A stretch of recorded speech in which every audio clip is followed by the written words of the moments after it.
Okay, so get this right. Today we're going deep on something that's got everyone in tech talking. AMD versus Nvidia, the battle for like AI chip dominance. Yeah. And you sent over some pretty fascinating articles. One was like a full breakdown of AMD's game plan, and then the other was like an expert's view on, do they actually stand a chance? Right. So we're going to break it all down, and by the end of this deep dive, you'll know exactly what's up for grabs and what it means for the future of, well, everything, really. It is a pretty wild landscape right now. I mean, you think about it, we're not just talking about who gets to be the cool kid on the block, right? Like Nvidia, they've been the undisputed king of AI chips. Like they've had this grip on over 90% of the data centers running all these AI applications. Wow.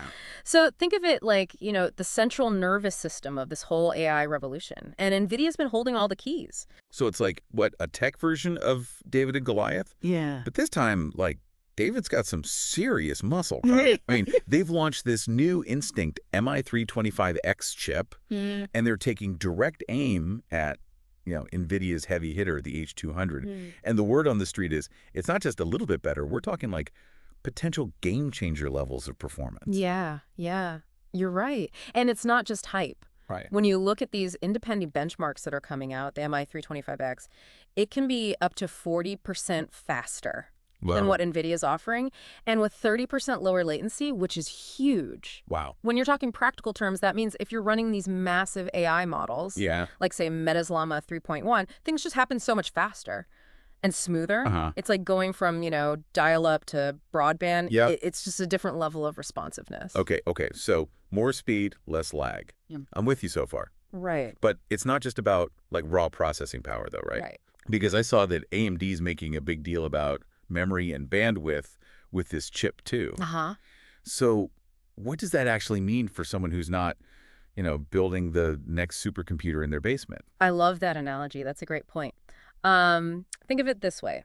The MI325X, it comes with up to 2 terabytes of HBM3E memory.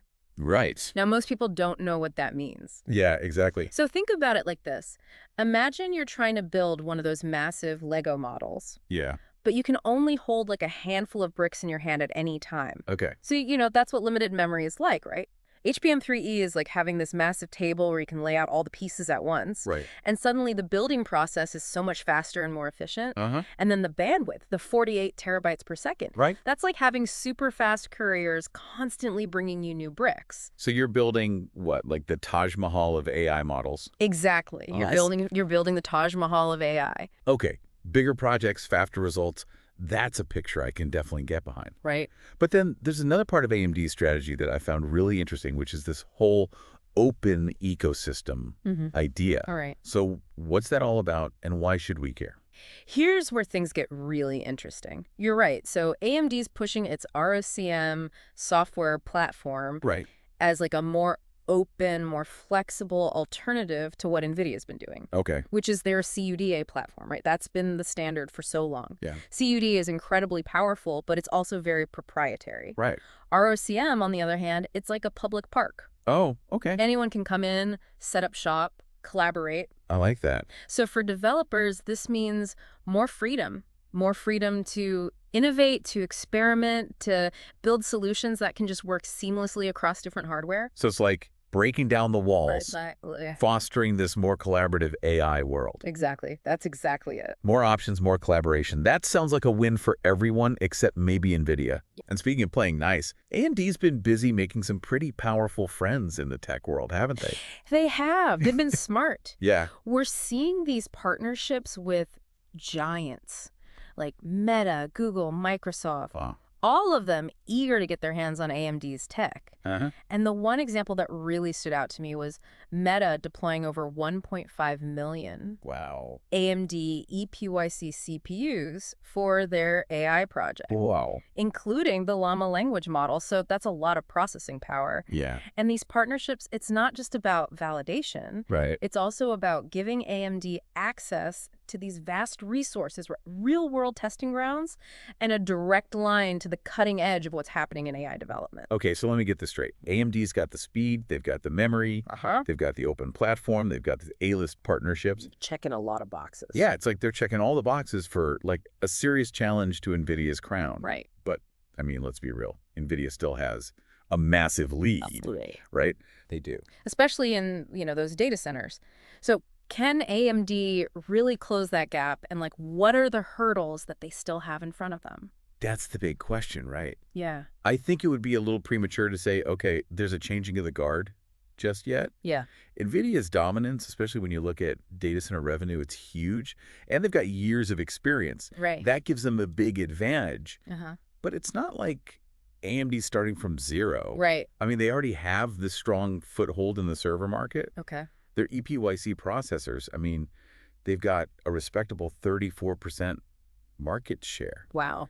So that existing infrastructure, that reputation, it gives them a solid foundation to build on. And I mean, the AI world, it's just exploding, right? It's not like this is, like a zero-sum game where only one company can win. It's not. There's room for multiple players to, do really well, it seems. Exactly. The demand for AI solutions, it's being called insatiable. It's only going to get bigger in the coming years. Every industry, healthcare, finance, entertainment, they're all looking to AI to solve problems, to create these new possibilities.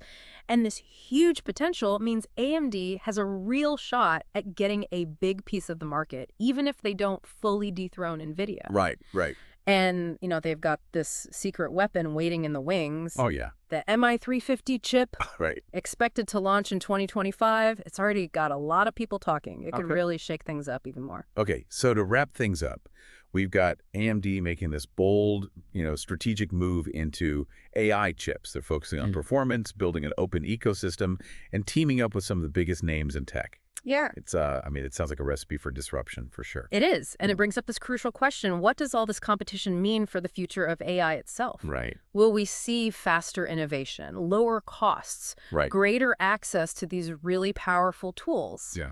Or will one company end up dominating and controlling this really crucial technology? I mean, that's the billion-dollar question, isn't it? It is. And that answer is probably going to have a huge impact on all of our lives. It will. So, I guess, keep your eyes on this space. Things are about to get really, really interesting. Absolutely.